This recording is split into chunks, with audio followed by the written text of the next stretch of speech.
Well, welcome to our lecture today. We're going to be talking about um,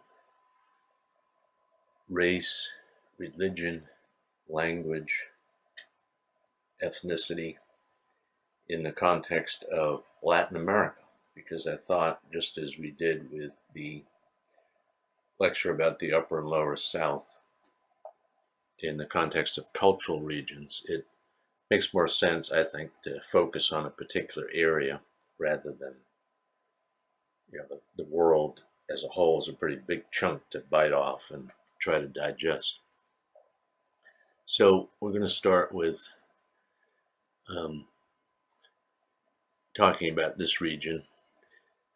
What is Latin America? Well, here's a map, Philly, North, South, Central, and Middle America. I'll explain those terms. I drew this line here. This is one way to think about North and South America. This line here that cuts off Panama from Colombia. In one sense, that above that line is North America, south of that line is South America. You've also heard the term, of course, Central America. Well, in that sense, once you talk about Central America, now you're adding these countries here, like Guatemala, Nicaragua, Costa Rica, and so on, all the way down to Panama. And once you do that, Mexico is normally included as part of North America, and even Greenland, by the way, is sometimes considered part of North America. There had been terms used in the past. There used to be a division for Anglo-America, which meant basically the United States and Canada, and Latin America. Anglo meant British influenced from Anglo-Saxon. It meant, of course, Canada, where mostly they speak English, not counting the French Canadians. And the United States, of course, was an English-speaking country. And then everybody else was Latin in the sense of Spanish or Portuguese, meaning the Romance or Romantic languages that were a product of the breakup of the Latin of the Roman Empire. But the problem with that was Anglo in particular was disliked because African Americans felt, well, we're not Anglos, and the French Canadians said, well, we're not Anglos. So that term is out of fashion, and generally we just say North America, whereas the term Latin America is still used pretty much for Mexico, Central America, much of the Caribbean, and South America. Even though there are folks in the Caribbean, I mean, Jamaicans speak English, Bahamas is English, so but there hasn't been enough objections so that we stopped using the term Latin America. So that's a rough. And I should say too, another common division these days is, so you have South America, you have North America, meaning the United States and Canada, and then Mexico, Central America, and the Caribbean, or some folks say Caribbean, is considered middle America. So middle America would be Mexico, Central America, and all the islands of the Caribbean. A little bit about physical geography of the region first. So I've got two maps here. One is a typical political map, and you can see some of the countries we'll be talking about, like such as Brazil, which in this case has the Brazilian spelling with the S. But then we're kind of going around the horn here. We will see as we go along. We'll talk on occasion about Uruguay, Argentina, Chile, Bolivia, and Paraguay, the two landlocked countries of South America. They don't have access to the ocean. Peru, Ecuador, Colombia, Venezuela, the three Guianas. And notice because this idea of the mountain chain and elevations along the west coast of South America are going to be very important in our discussion. So if we switch over to this kind of faux or fake satellite map, this is kind of what South America would look like from the air. And you see the distinction very clearly between the mountainous regions, all down the kind of the backbone of South America, You can go skiing in Chile and Argentina. We'll talk about that in climate. And then the lower lying, everything east of that is lower lying. And of course, much of this is the Amazon rainforest. And you see a couple of distinct river basins here. We talked earlier about how this, of course, is the Amazon, running generally west to east. This was the Orinoco. Remember, we talked about this in the context of the Guianas, which is this area here, becoming kind of a no man's zone. The Portuguese didn't want the Spanish to have it, the Spanish didn't want the Portuguese to have it. And what happened was that English, Dutch, and French got in and created the three Guianas. And the same thing kind of happened with modern day Uruguay, which is located about here, which is an independent country, largely because it was another borderland. So this gets us over into the political geography chapter a little bit, between the Spanish in Brazil and the Argentines in the Spanish in Argentina and the Portuguese in Brazil. So it was kind of like neither country for a while. It was if you look back on this map, it was a province of Brazil, and then the Spaniards, objected to that. So anyway, the solution was, well, create kind of an independent country as like a buffer zone, almost in the same way, or in the same way that they did with the three Guianas farther north. Okay,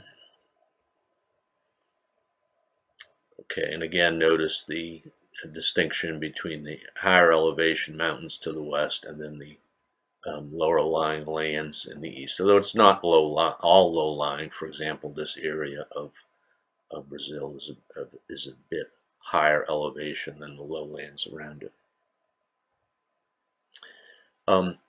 Physical geography in the Caribbean and Central America. I just wanted to show this because it helps sometimes to think it's not just all, helter-skelter and random. If you won't come back to this map a little bit later, but of course here's Florida, here's Mexico, not all of it is shown. Here's the Yucatan Peninsula of Mexico. I have a map of that to show you. Here are the Central American countries. Here's Panama, the Isthmus, obviously very narrow, which is why they built the Panama Canal through here. Then Colombia, Venezuela. But there are geologic features. It's almost like there's a basin developing here with continental drift. And the reason I say it's not like all just random scattered islands, notice there's a mountain chain, if I get my cursor back, that extends out from northern South America. And these are really the tips of developing islands. There's a whole island chain here in places like Guadalupe and Martinique and so forth. Then we come to Puerto Rico. Then we come to the island of Hispaniola, which is Dominican Republic on the east, Haiti on the west. Then Cuba. Down here is Jamaica. But notice, in a sense, and then this geologic trend hooks up with the mountains that come out from the Yucatan Peninsula. There's a trend here. This is a geologic trend where it's almost like nature and continental drift is creating an enclosed basin here in the Caribbean.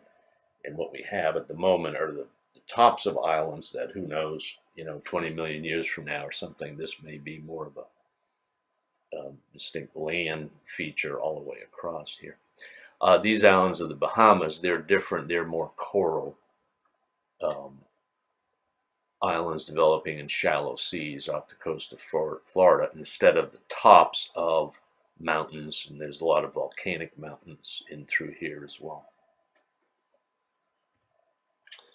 And we're going to be looking at, since we're getting back, remember we're talking about human geography, so we're going to be talking about a lot about the Indians, who were the Incas, the Aztecs, and the Maya. These are the three groups we hear of in history books. And so if we look at the map on the left side of your screen, the purple area were the Incas, and you've seen pictures of them, and I have a few for you.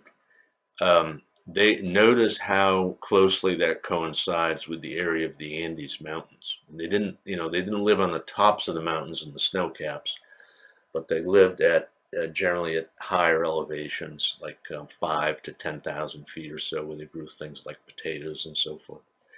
And then in Mexico and Central America, particularly in Mexico, we had the Aztec civilization, and we had the Mayas who are on, there's that Yucatan Peninsula sticking out again, the pink area sticking out toward Cuba there.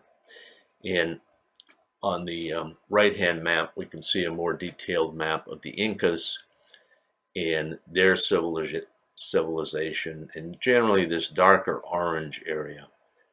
Actually, the colors represent different empires, I guess, from a historical perspective, but geographically speaking, this was kind of the core um, through the high Altiplano, it's called. You can see the word there, Altiplano.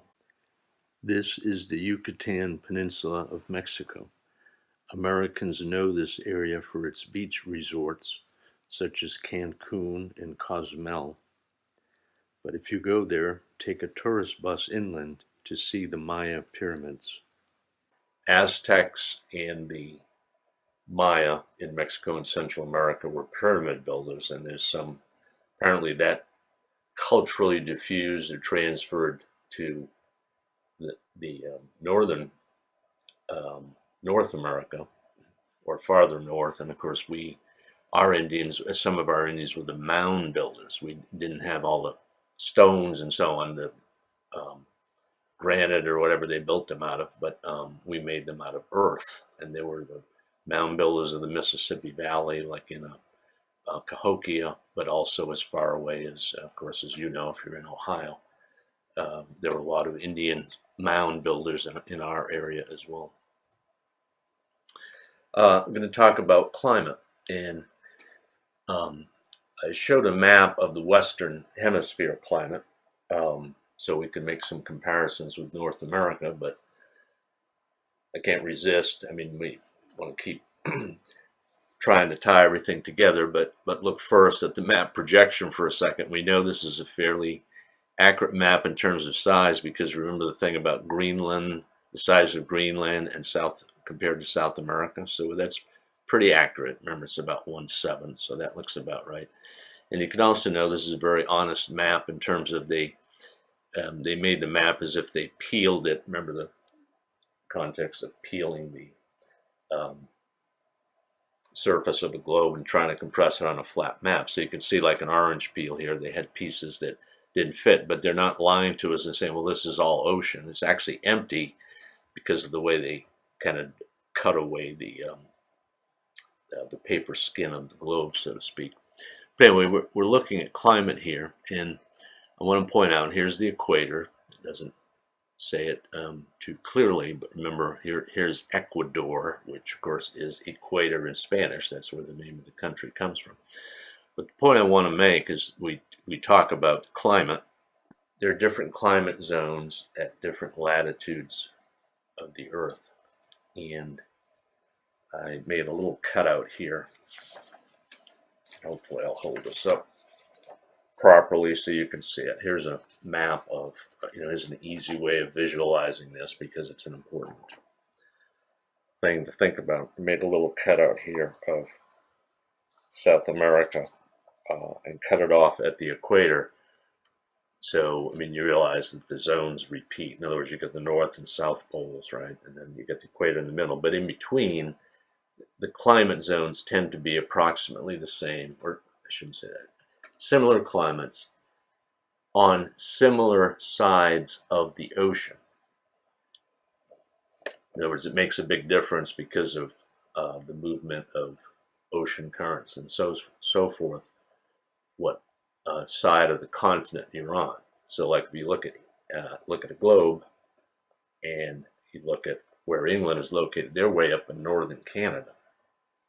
But because they're on the western side of the European landmass, the ocean currents that flow up from the Gulf Stream and so on, you've heard of, moderate their climate.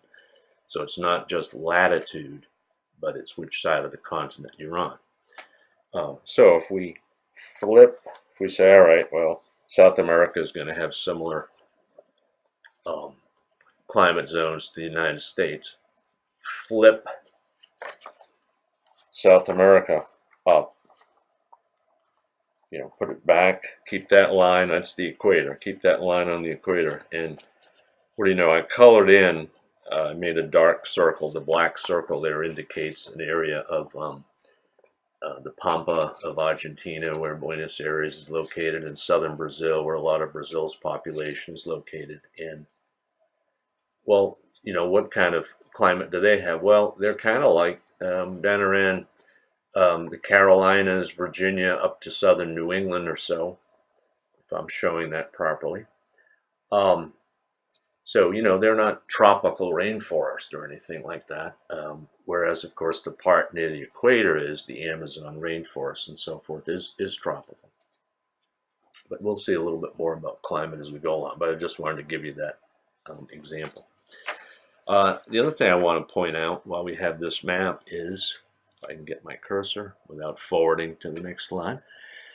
Well, I say South America. Actually, if we wanted to be more technically correct, we should have called it Southeast America, because South America is as much east of us as it is south of us. And if you look at these latitude lines, the cursor is approximately around Ohio. If you were in Columbus, and you said, oh, I got a private plane, I'm going to fly to South America, I'm going to put an automatic pilot and go directly south. You'd never get to South America because you fall this, you know, you might hit a little bit of the coast of Ecuador there, but you'd certainly never get to Brazil because you would just barely touch South America, because as much of it is east of us as it is south of us. So just a little bit of geography trivia, you might say.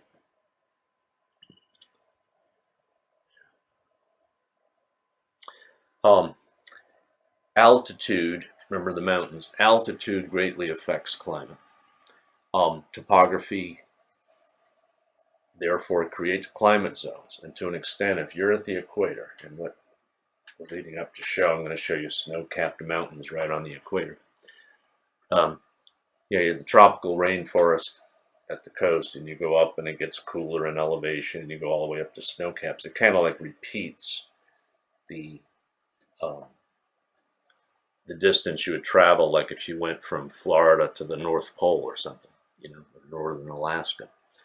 You kind of recreate those climate zones with altitude, because, as you see on the slide, as a rule of thumb, it varies by latitude and so on, but we won't get into that. But as a general rule, temperature decreases about 3.3 degrees Fahrenheit per 1,000 feet.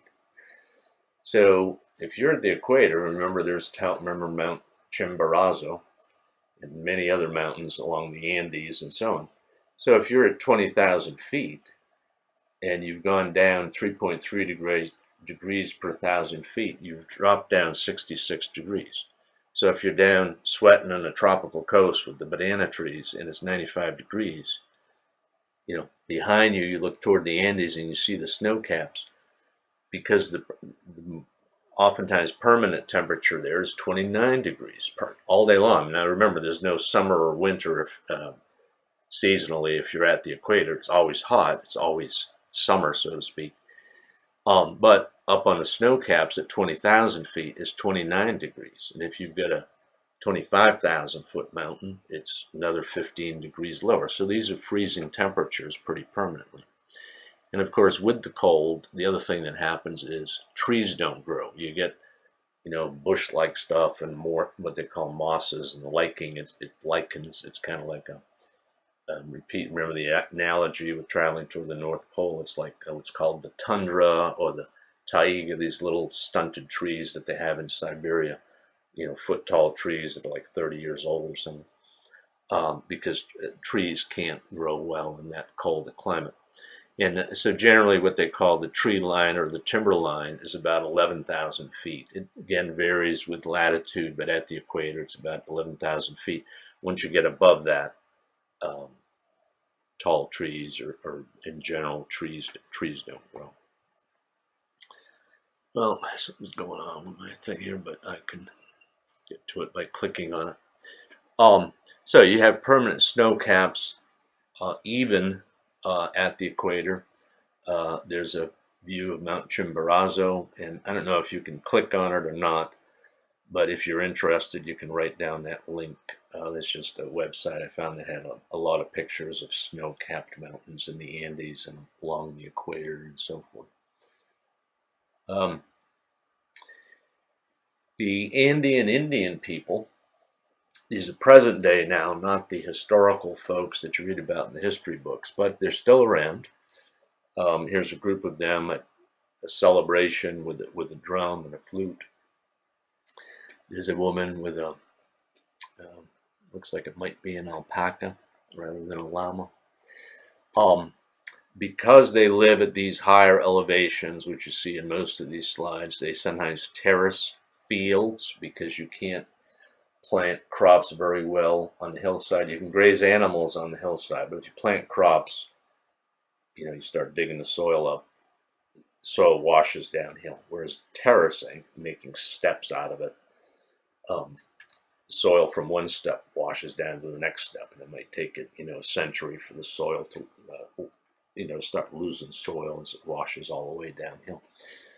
Stone houses in some place because that's, remember, no trees, no big trees, so they use stone for building instead. Here are some folks. This ties in a little bit. We'll be leading up to talking about religion as well and religious syncretism. This is actually a celebration. This isn't their day costume. They're dressed up. This is a Christmas celebration, the Feast of the Kings, where these three men are imitating, so to speak, in the Christian tradition, the three wise men who visited the infant at Christmas time and so forth. Agriculture, what kinds of things grow at high altitudes like this? At a little bit lower altitude, you can grow corn. At higher altitudes, fortunately, potatoes are a cool weather crop. One of the reasons why we grow potatoes in this country in places like northern Maine, Idaho, inland Washington State. It's a cool weather crop. And you also see these folks apparently heading to a celebration or something, but you see this high altiplano in the bottom right corner. You see all the folks. Of course, it's cooler because of the altitude. That's why they're wearing these ponchos and the hats and so forth. But you see what, we'd look at that and say, wow, isn't that barren? Well, they do graze their animals. There's enough grass for them to graze their various animals, to grow potatoes and some other crops. And speaking of potatoes, we have the Andean Indians to thank for potatoes, which has become a worldwide crop. Potatoes came from South America. Corn, generally, or maize as it's known in much of the world, was developed first by the Aztecs in Mexico, but potatoes were from the Andes. And sometimes you read about, particularly those of you interested in the environment, you read about, the importance of environmental diversity and preserving all the different species, not just of animals, but also of seeds and plants. You go to the supermarket and you basically see what you have on the left there. Do you want the white russet potatoes or do you want the red potatoes?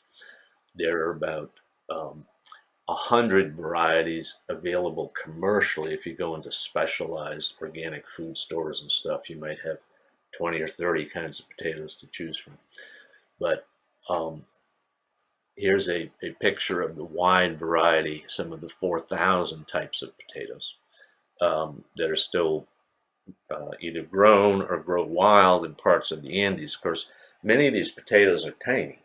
It's, once we started hybridizing them and selecting them for, you always pick the biggest potato for the seed crop next year. Of course, they get larger and larger over time, but a lot of the natural potatoes were much smaller. And the world, some parts of the world, like Ireland, became so dependent on the potato because potatoes grew well in Ireland because it was, it was kind of rainy and overcast or whatever, until in the 1840s, a pest or plant disease hit the crop, and literally millions of Irish people either emigrated or died. And many of them came to the United States, many of them came to Latin America as well. But they get overly dependent. It was like potatoes became their only crop, and when the disease hit, many of them literally starved. The animals, and aren't they cute? Those are alpacas, I believe. The picture is alpacas, but they do have particular types of animals in the Andes that the Indians domesticated as both beasts of burden, although they can't carry a lot. You know, both llamas and alpacas are not really heavy duty animals. They can carry some stuff, but they're not like, mules or anything. But anyway, there's actually four common types of animals: llamas, alpacas, guanacos, and vicunas. You can look up all the differences, but all of them are used for meat. Their wool, you can buy, alpaca sweaters and so forth, and also as beasts of burden to carry, I guess, sacks of potatoes around. And where is that altiplano again? The name is Spanish, high. Obviously, altitude. Plano means plain, the high plain.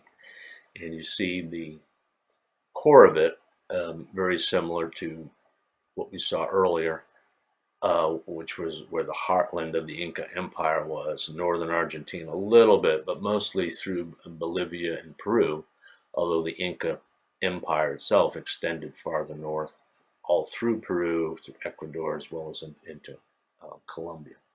That's called the Altiplano. Okay, so population of Latin America.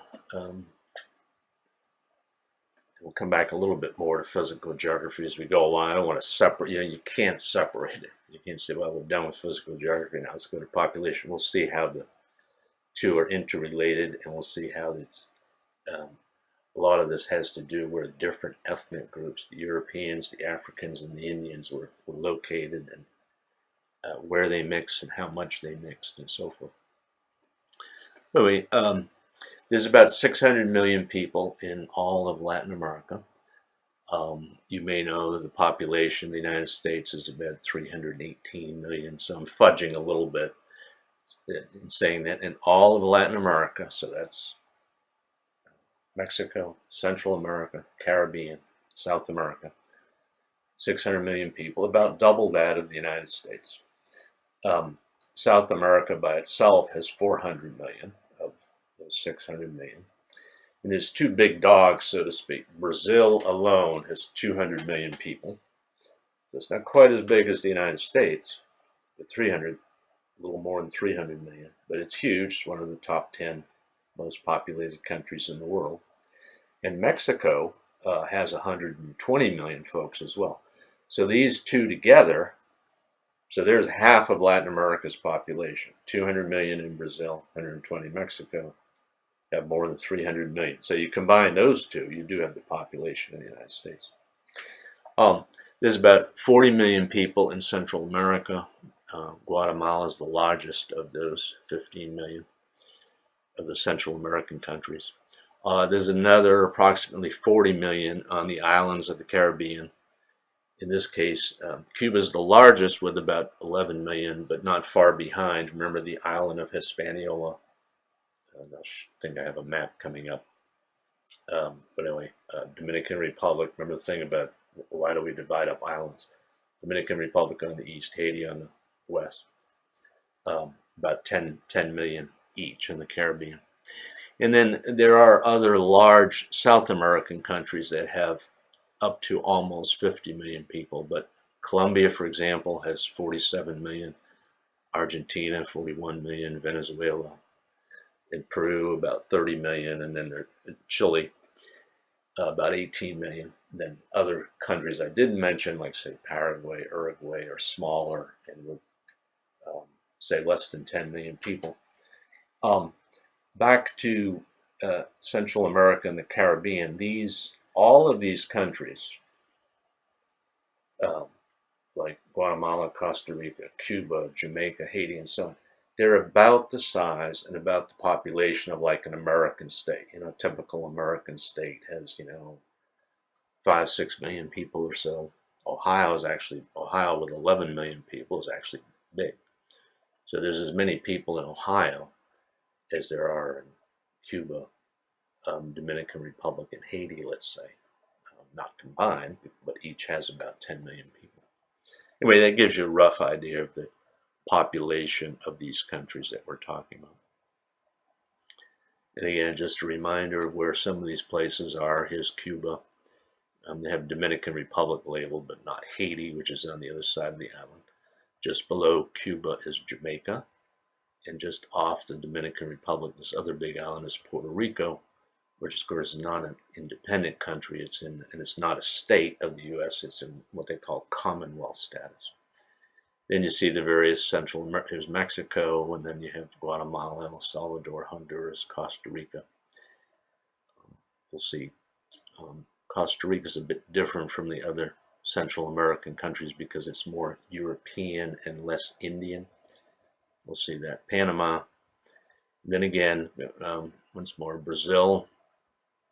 Then the two landlocked countries, Bolivia and Paraguay. Uruguay, the buffer zone there. The three Guianas.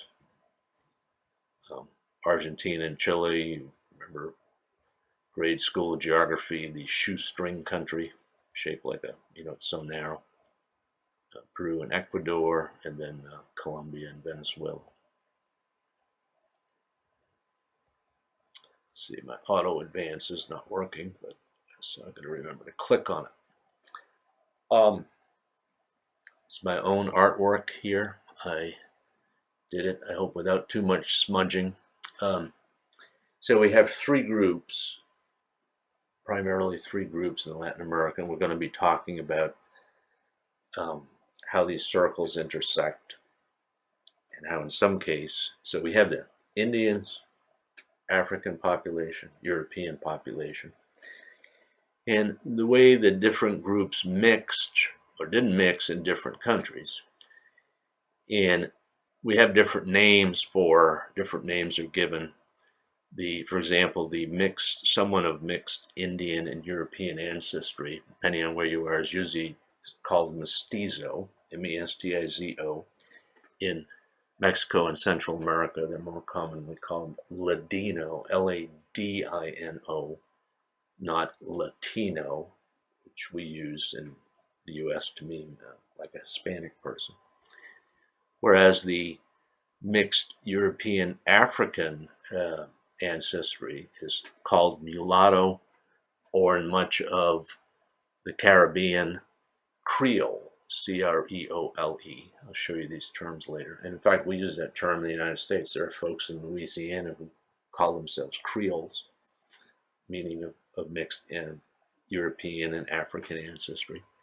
And we'll also see this mixed ancestry is not as common, although there are folks around. There's a group called the Bush Negroes in the Guianas who were descendants of escaped slaves from the plantations, sugarcane plantations in British, French, and Dutch Guiana. Of course, you may remember British Guiana is now independent and called Guyana, G-U-Y-A-N-A. Dutch Guiana, still a colony of the Netherlands, so to speak, or a province of the Netherlands, I guess I should say, but it's called Suriname.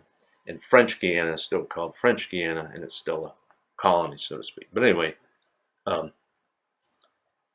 African slaves escaped and intermingled and intermarried with the Aboriginal Indians, not the Incas, who were up in the Andes, but the kind of like the Aboriginal Amazon rainforest Indians, and created a group today that is known as and calls itself Bush Negroes. That's mostly in Suriname, also some in Guyana. Excuse me.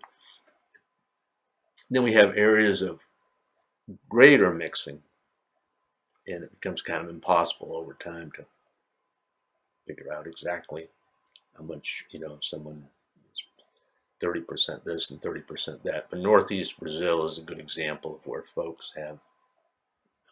many folks have perhaps all three ancestries. And we're not just talking about race, but we're also talking about culture. So here's some of these terms you can see in writing, but over time, three groups intermarried and mixed their cultures and ancestry. And we'll see, for example, when we get to religion again, about the syncretic religions, where a lot of the religions were a mixture, like voodoo was a mixture of Christianity and African religion. So we have mestizos and Ladinos, people of mixed European and Indian ancestry. Secondly, the folks with African and European ancestry and cultural heritage are called mulattoes, or particularly in the Caribbean, Creoles. And there aren't many, as I mentioned, but there are some who have the mixed um, African and Indian background. Now, a little bit about race. Your text, just a story, to kind of put this in context, and I think the textbook does a good job of talking about, how race, race is what we make of it. It's not really the biological, um, doesn't really carry all the biological weight that folks once thought it did. In the sense of, you can choose to look at other things. You can look at, for example, blood types, and find out that blood types have no correspondence with race at all. It's the map of who's got type A and who's got type B or whatever. Is all of it were spread across whites and blacks and Asians and so forth. But I thought and race is relative. A lot of folks that would call themselves, that other folks would call African Americans or blacks in the United States, and they would call themselves, I'm African American, I'm black. In this country, it's relative. If they went to Africa, they'd be considered white. Many of them. And I tell well, actually, this is Senator Brooks' story. I happen to grow up in Massachusetts, and this fellow was the first directly elected senator who was an African American. There were some African American senators in the South after the Civil War, during the era called the Reconstruction, in the days when senators were appointed by state legislatures. If you look at the original Constitution, that was how the senators were not directly elected by the people, but by voters. They were picked. You voted for your state representatives, and then your state people elected some of themselves to be senators. Well, anyway, so once we switched to direct election, Senator Brooke of Massachusetts was the first black or African American elected as a senator. And he's from Massachusetts, and he served from 1967 to 1979. And when he retired, I remember he was, I just happened to, be channel surfing or something, and he was being interviewed, and he told a story that he went, at one point, he went to visit, I believe it was Liberia. It was a country in West Africa, and he was there, meeting with people or whatever in his role of senator. And he was waiting for a cab outside the downtown hotel. And, there's a guy there, in downtown hotels, you have fancy hotels, you have a guy dressed up in a uniform with the whistle and directs the cabs, and, who was there first and all this stuff. And so Senator Brooke was there first. He was waiting. The cab takes a long time to come. Meanwhile, all these other people start gathering around and pushing and shoving and jockeying for position. And the guy blows his whistle and he says, "All right, everybody get back. That white man was first." And, of course, where this story's going. So Senator Brooks says, he got so mad. He said, "Here I am, after all the suffered discrimination and so on. And here I am, a black man coming back to Africa." I shouldn't say coming back. He wasn't born there, but coming to Africa. And he says, "No white guy is going to get in the cab in front of me." And, of course, what the guy meant with the whistle. So finally the cab pulls up and he says, "Go ahead, sir." Of course, he considered him a white man in the context of Africa. So that tells us a bit about, race is relative. And in countries like Brazil, where you have and many others, as we'll see, where you have a very mixed population, it's almost, to some extent, meaningless to get into a lot of discussion about, well, who's 5% African and 20% Indian, but she's 30% African and 14%. So just keep that in mind as the difficulty of these categorizations, as even though we're going to talk about them, to give us an idea of how the different races and cultures mixed. So to put this in context then, when you look at Latin America today, so we're going to go through these circles, some Latin American countries are mainly folks of European ancestry and European culture. So a good example is Argentina, where about 85% of the folks are generally European, and about 15% are mixed European and Indian, or that Mestizo population. Uruguay is another example, about 89% European. Small amounts of Mestizos, others 1% mulatto, the African Europeans. And Costa Rica, now these two countries, of course, Argentina and Uruguay are in South America. Costa Rica is in Central America, and it's an exception because much of its territory was at a higher elevation, and it just happened to be an area there weren't a lot of Indians to begin with, and it was a higher elevation, so they didn't have plantations, so there weren't a lot of African population introduced. So it's different from the rest of the Central American countries, but today it's about 87% European, to the extent that you can make these categories. 7% Mestizo, 3% African, and so on. So we have European type countries in South America. You could cut them out of South America, plank them down in Europe, and they would look like European countries to an extent. Whereas we have many countries today that are mainly Indian and Mestizo countries. The ancestry of most of the people, the population in these countries, Indian and Mestizo, especially in Mexico, Central America, and the Andes. Excuse me. So we see that Mexico is about 60% Mestizo, the mixed Indian European, about 30% who are basically of Indian ancestry, and about 9% European. It's similar to Guatemala, where there are almost no one. I don't want to say no one. I mean, there's probably 1,000 people, but it doesn't make it 1%. 56% of the folks in Mestizo, about 44% Indian. These stats, by the way, are from the CIA fact book that tries to make these estimates of what percent of the population is of different groups all around the world. Peru is 45% Indian, and you may notice none of these countries actually have a majority of Indian population, but in Peru, you've heard the phrase plurality. It means you're not 50%. So there's 45% of the population in Peru is Indian. So they're not, you can't say half is, but they're the biggest group is folks of Indian ancestry. Then 37% Mestizo, about 15% European. Bolivia, you can, I won't run through all these, Ecuador and so on. The main geographical point is, notice these two they're in Central America, so these are the mostly descendants of the Aztec core area, so to speak. And of course, Peru, Bolivia, and Ecuador were the heart of the Inca folks in the Andes Mountains.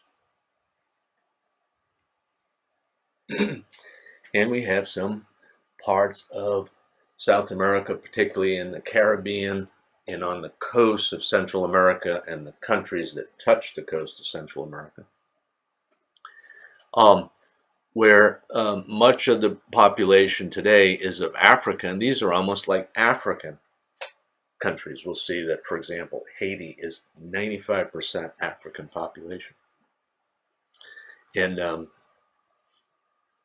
we'll talk about it, and I have a map coming up on my next slide. But again, it's the Caribbean, coastal Central America, coastal North America, that is Colombia, Venezuela, the three Guianas, and then extending down to northeastern Brazil. But so why were the Africans here? Well, kind of two reasons. One was Of course, they were enslaved. This was these tropical islands grew plantation crops, particularly sugar. Um, on some of these islands, 98% of the land was cultivated in sugar. They didn't even have enough land to grow. They didn't set aside land for food crops. So, by the way, where they buy the food crops from, they get a lot of it from the American Upper South. Remember that the Upper South had a farm surplus, and they were sending food crops to feed the plantation. In the United States' case, we were growing cotton, and they actually sent a lot of those crops down from places like Tennessee and Southern Ohio and so on, Kentucky, sent it down the Mississippi River to New Orleans, where the grains and cattle and so forth were shipped to the Caribbean islands from New Orleans after being transported down the Mississippi River on rafts and then later steamboats and so forth. So sugar was the main slave labor plantation crop, but there were others. Tobacco, you've heard of Cuban cigars and Dominican Republic cigars made from tobacco.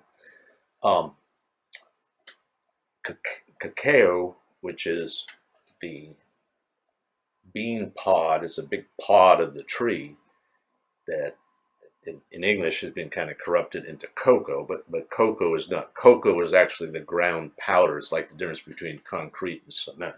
Cement is the powder. Concrete is the thing you make when it hardens like a rock, then it's concrete. Well, anyway, cacao is the pod that grows on the tree, and then that is refined into chocolate and then powdered cocoa as well. Some areas they grew rice, they grew bananas, especially in Central America. It's a plantation crop.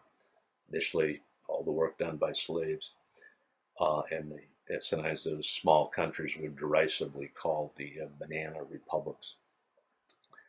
The other thing about the Caribbean, I said there were two reasons. I think I said one was, why the African slaves were brought there. They were obviously enslaved as workers to grow these plantation crops. But the second was that the island Indian population, the Caribbean Indian population, groups of Indians known as the Caribs, or the Caribs, which is where, of course, the Caribbean comes from, or the Arawak was another group. They were basically exterminated, either by diseases or they were simply killed off. They didn't survive because there was no place to hide on the islands. The islands were too small. In South America, Central, they could go up in the hills and get away from the Spanish or whoever was, trying to enslave them and so on. So those cultures survived. On the Caribbean islands, generally the Indians were driven out, killed off, or died from diseases. So there were no Indians left to enslave. So they brought African slaves over. Now, you may think of coffee as a plantation crop, and it kind of is, but it's not a tropical plantation crop. Coffee does not grow in the coastal lowlands, the same places where banana and sugarcane grows. It's got to be upper in elevation, like 7,000 or 8,000 feet or so. So that's a different type of environment. So generally, you didn't have African population enslaved to work on coffee plantations. So areas today that grow coffee tend not to have large African American populations. Same thing with wheat and cattle raising. So those were not grown in the coastal lowlands. They were grown at a little bit higher elevation. So countries that had those higher elevations, like Costa Rica, did not have much of the tropical plantation crop. And you had different cultures there. I have a comment here. It's kind of like the upper and lower South again. You had the plantation crops in the coastal lowlands where slaves did the labor. And then at higher elevations, you had more of a family farm atmosphere, grazing cattle, growing wheat, tending coffee crops. The difference was it wasn't, I say family farms and haciendas. It's kind of a contradiction. Actually, all of Latin America had imported from Spain and Portugal's culture, particularly Spanish, the hacienda. You had the big house, but that wasn't. It wasn't like that. Wasn't really a family farm. That was like the big landowner, almost like a feudal system, who controlled thousands of acres. And then the Indians were peasants, um, providing the labor, and growing their own food on the land, almost in a feudal or kind of serf type of atmosphere. Um, so there are these, just to remind us again, Cuba. These are areas, pretty much everything you see on the map along the coast, all of the islands, again, Puerto Rico and um, Dominican Republic, Haiti, Cuba, Jamaica, and then the coast, but just the coast of Central America and just the coast of Colombia and Venezuela down to the Guianas became today much more predominantly African areas. And here's a chart, African and mulatto. So Jamaica today, estimates would say, is more than 75% African folks, 15% mulatto, only about 3% European. And we'll go through all these because much of the Caribbean is the same. It's kind of like 3/4 African, 10 to 15% mulatto, which is a mixed population, and then maybe 5 or 10% European population. Haiti is 95% African. Part of the reason was Haiti had a slave rebellion, basically, and drove out and killed many of their French. In this case, it wasn't Portuguese or Spanish. The colonial power was France. And basically the Africans, this is in the early 1800s, took over the country. So today Haiti is 95% African population and about 5% mulatto. Cuba's a little more European at 51% mulatto, 11% African, 37% European. And of course, mostly Spanish in Cuba's case. And again, this region extends through the Caribbean coast of Central and South America, particularly along Colombia, Venezuela, the Guianas, and northeast Brazil. So to sum up, for now, because this is part one, we're going to move on a little bit more into and look at a little more of the complexity within these circles and within countries. But anyway, to sum up to this point, within Latin America, Indians tend to be in the higher Andes Altiplano. There's more than one of them, but Altiplano is plural. And the higher altitudes of Mexico and Central America. The Europeans and the Mestizos, the mixed European Indians, tend to be at lower altitudes than the Indians, but not on the tropical coast. Because remember the Europeans had a say in where they wanted to be. They did not, the Africans didn't. They were enslaved. People say, hey, this is where you're going to work on sugarcane. This is, in the days before air conditioning, you did not want to live on the, Jamaican coast or whatever. So the Europeans tended to go to the higher elevations. You get 3,000 feet up, remember 3.3 degrees per 1,000 feet. So if you get up 1,000 feet, if you get up 3,000 feet, it's a 10-degree difference. So it'll be 85, but 85 is better than 95. And 80 is better than 90, and so on. And of course, Europeans who were wealthier and had more education generally also tended to congregate in the cities, especially the big cities where service and professional jobs are located, not in the high plains or in the tropical lowlands. And the Africans and mulattoes tended to be along the coastal lowlands. Let me see, I'm looking for a place to break here, but so again, these would be Indian areas through Mexico and Central America in the higher altitudes, but not on the coast. And of course, the islands and the coasts of Venezuela and Colombia and so on would be more African areas. Then we'll see that then the Indian areas again and the Indian mestizos throughout the old Inca Empire. And then in Argentina, a little bit into Chile, Uruguay, and southern Brazil, we'll see this is um, very much more of a um, European area. So I'm going to stop there. I think this is about halfway through, so I'm going to stop here for now. This will be the end of part one, but we'll continue this lecture about the um,